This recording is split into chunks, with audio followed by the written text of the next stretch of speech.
Hey there, cats and kitties. I am the Blues Man, Johnny Blues, and with this video, I'll be discussing my thoughts on episode 12 of the anime series, Arpeggio of Blue Steel, Ars Nova. For all intents and purposes, the finale of the series, and what a way to go out, I have to tell you.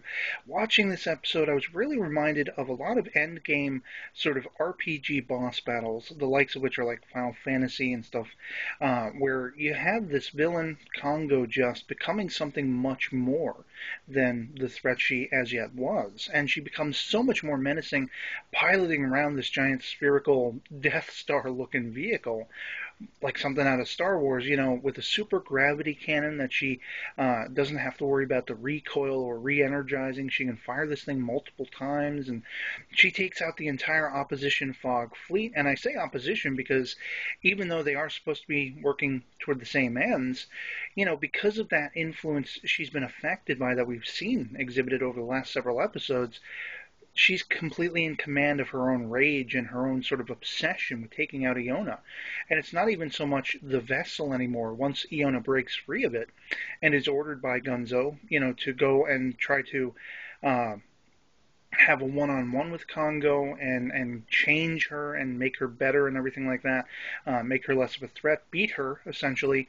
There's this point where it's just a clash. It's a total clash because of that obsession, and it's insane just how inexplicable this sort of battle becomes, because it's a battle on multiple wave fronts. You have the physical, you have the sort of mental model, ethereal, all of these different aspects, and it's really Iona just becoming a warrior of sorts to fend off, but then also get in to that last sort of stretch to get in and physically manifest herself against Congo's own will, using her own. And so it's a battle of wills, of wits, of mental models, and physical weapons. It's just spectacular. I mean, the entire the entire episode, the entire battle, goes without explanation as far as how awe inspiring it was to see.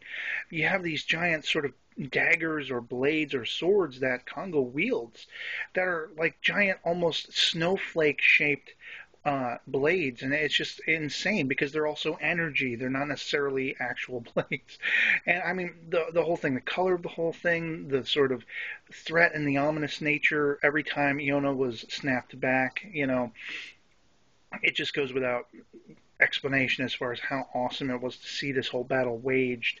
And then the very cool, once everything is said and done, and then Iona has found the will and the strength to beat Congo, because of course there was never any doubt that she would, there's this very sentimental, almost melancholy music that plays as we start to see how everything folds.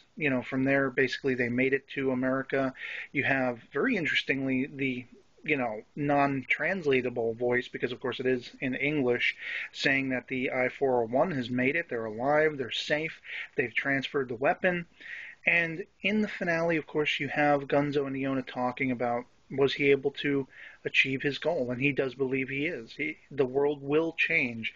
I did note that he said the world will change. It has not yet. So there's still room enough for, a sequel series or something, or a follow-up story where there's still stuff that can happen, but what a series to see the wills of these AIs, these mental models. We may not have gotten an answer exactly of what created them and what was, their form and function and all of that stuff, where they originate and why they were created, but we did see the main focus was that they grew beyond their sort of programming and, adhered to a sense of emotion and just thought and, being very human-like. So it was an incredible series. I'd love to hear from you guys in the comments below what you thought of it. If you've seen it, if you've seen the finale, I highly recommend checking out the series in its entirety, really, because it was just pretty badass from beginning to end. And yeah, otherwise, I hope this video finds you well, and I'll catch you later. Peace.